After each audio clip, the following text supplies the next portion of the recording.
Welcome to my show. It's a guest here. Her name is Kayla Crane. Mrs. Kayla, how are you doing, ma? I'm good, thanks. It's thanks for having me. Thank you so much, Mrs. Kayla. Firstly, you are a licensed marriage and family therapist. Can you please, Mrs. Kayla, discuss more about yourself and how you are doing currently now, Kayla?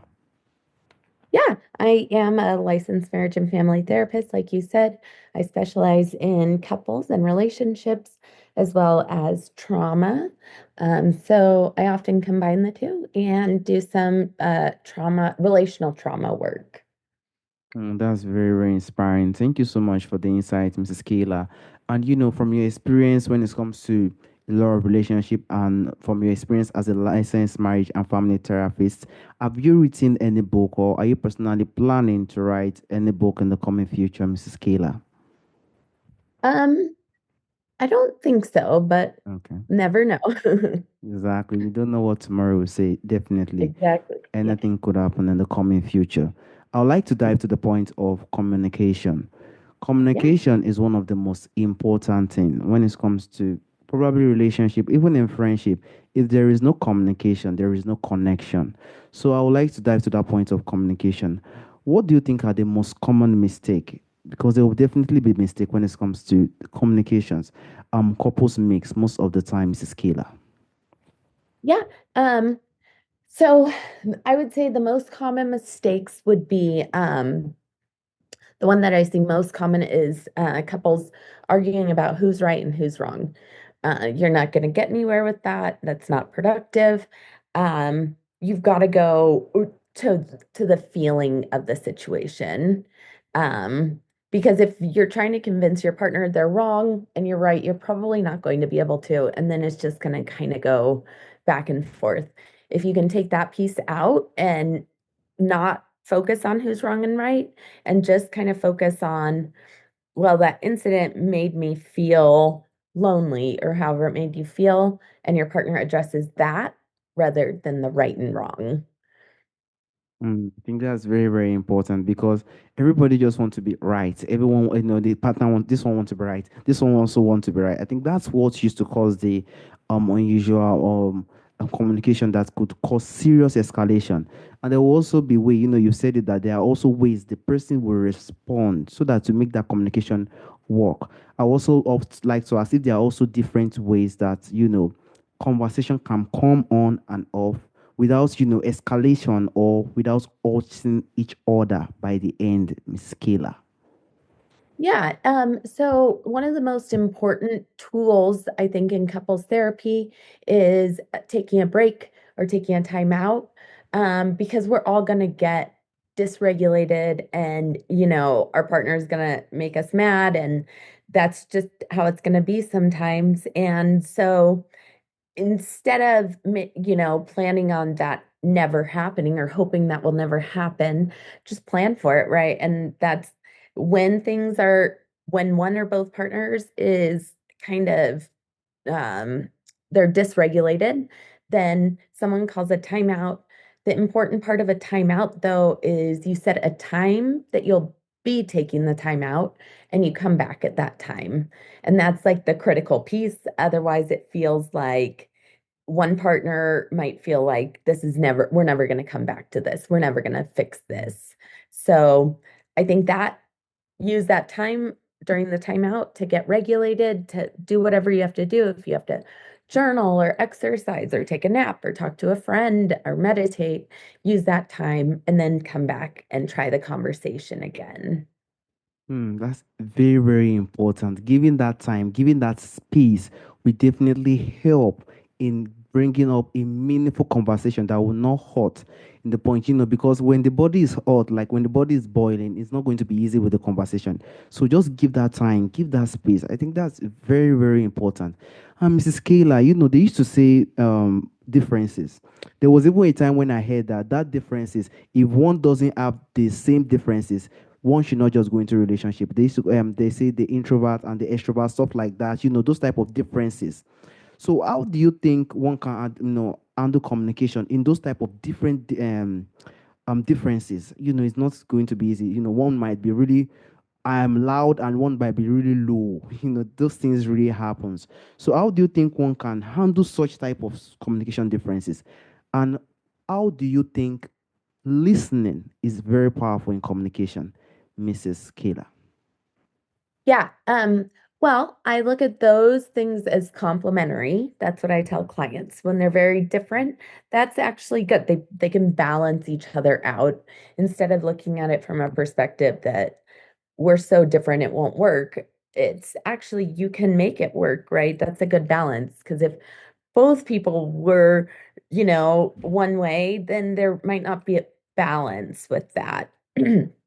So I think that that's just using that to your advantage and keeping in mind, I think that perspective changes a lot, just thinking about it differently, instead of when there's conflict saying, okay, it's because we're not the same, right? How can we use our different strengths to improve our relationship, to get each other's needs met? Yeah. Thank you so much for the insight. That means differences is even very important. Like it really makes the relationship even probably more interesting. It's just the Yeah. way one can build it on and on and on. So I think that's what make people understand that you different does not mean anything. It even Yeah. brings the type of normal, deeper connection. Just try. It could take years of him because it's not easy. It's going to take time to develop that connection and develop that understanding. But when it has happened, it lasts forever. Honestly speaking. So I would like to dive to the point of communication. I do not know. I've not gotten to that point, so I do not know. You might have gotten that experience as a mother. Like children, when children comes into the matter, I do not know if communication changes. Probably with your experience, you will know that when children come into the place, probably maybe communication do change. Do you feel like, when children come into the place, when children start to come into the family, stuff like that, do you feel like communication within the husband and wife really changes? And how can one just, manage that, Mrs. Kale? Oh, yeah, I mean, it changes everything, right? Having a baby. And so you do need to learn how to, it's such a stressor, right? And so I think it's really important when there is a really big stressor for each partner to be able to take care of themselves. I know that's hard with a newborn, right? But if you can make a little bit of time for each other to, take care of themselves. And I think that relieves a little bit of the stress and that allows for them to use the tools that they've learned already, right? And so that's, I think, also important to have that solid foundation, have those tools down. Um, and so to have those tools kind of already at hand, and then when you have enough self-care and you're able to, again, stay regulated, then you're able to access those tools. And once again, when you're recognizing your partner is overwhelmed, because everyone's going to get overwhelmed, particularly when there's a baby, work as a team. And so I think that that's the most important part, being able to, you really have to have those strong foundation and where you're able to ask your partner for help and have it not be a fight or an argument, right? Which happens a lot. And so, if before the baby comes, you're able to develop a way that you can ask for help in a appropriate way where your partner doesn't get defensive, then I think that's important. So I think, developing that solid foundation before the baby arrives. Oh, that's really, really important. Honestly speaking, Mrs. Scaler, very, Yeah. very important. That means one must have to develop that communication before that baby arrives. When that baby Mm. arrives and the communication is not yet fertile, there will be issues. Because Yeah. some people might the other side might be defensive, the other side might exaggerate, and it could escalate. So Mhm. building that communication before the baby is very, very important. Thank you Yeah. so much for that, Mrs. Kayla. Thank you so much for that. And I would also like to go to couples who love to, I know, I do not know, but if I'm correct, women are the one that used to be more of defensive when it comes to communication or stuff like that. I don't know. I might be wrong. But defensiveness cause a lot of, it doesn't make the communication to flow because there's still something in there that hasn't come out. And if that thing has not come out, whether that person like it or not, that relationship is still going to be having some ups and downs. So I do not know, a lot of things could cause that defensiveness. Some people could say their past relationship, some is what they experienced from the past. A lot of things cause those defensiveness too. But how do you think couples can improve in that situation? Defensiveness is very important. How do you think they can improve in this defensiveness and improve that emotional connection and communication? Open up, let's speak, and let's just bring everything out so that the relationship become much stronger. How do you think they can go about it, Mrs. Kayla? So defensiveness is actually uh, usually it's a trauma response. And so, for example, if people we all have like these negative core wounds that live inside of us, and for some people it's feeling um fear of abandonment or fear of failure, fear of worthlessness, fear of disappointing others, abandonment, all kinds of things. So if a partner has the that core wound of uh fear of worthlessness, and somebody and their partner says or criticizes them and says, um you did something wrong, and that partner, if a lot of times if they have that fear of worthlessness or that deep down belief that they're worthless, when their partner says they've done something wrong, that's what they're The brain. probably not cognitively think, or they're not thinking of it, but really that's what it's touching on.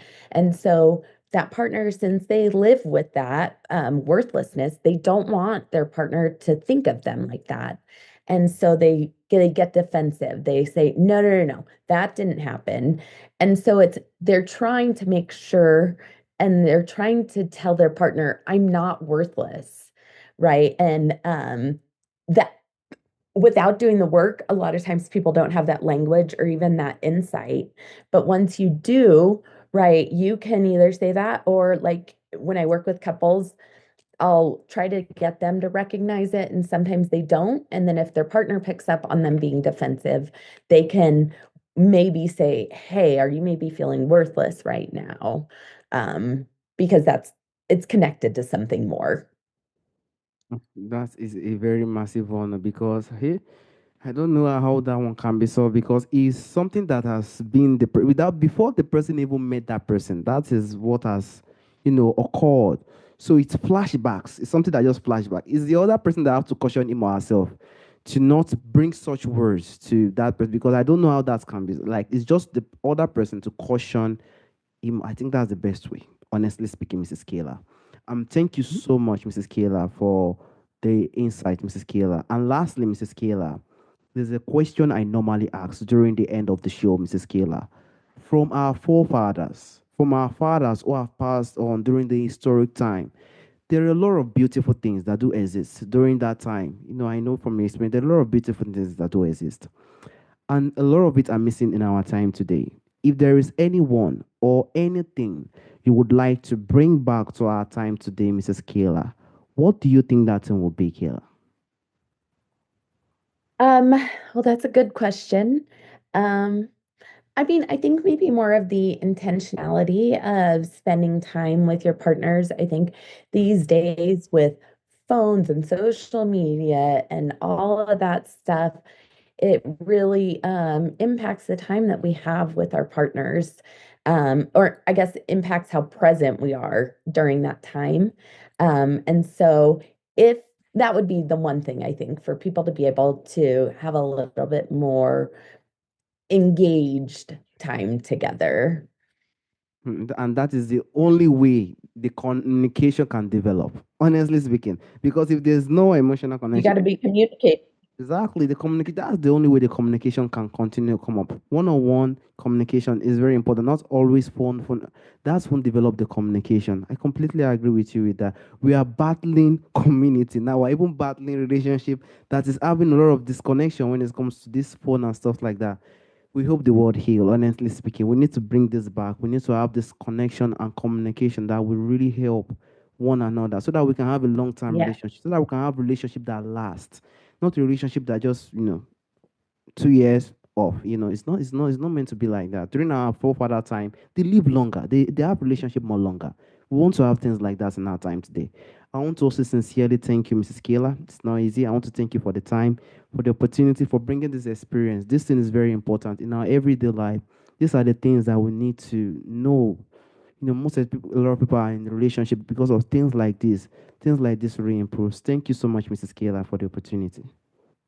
Yeah, it's been a pleasure. Thank you so much for having me. All right, Smart. Bye bye. Bye.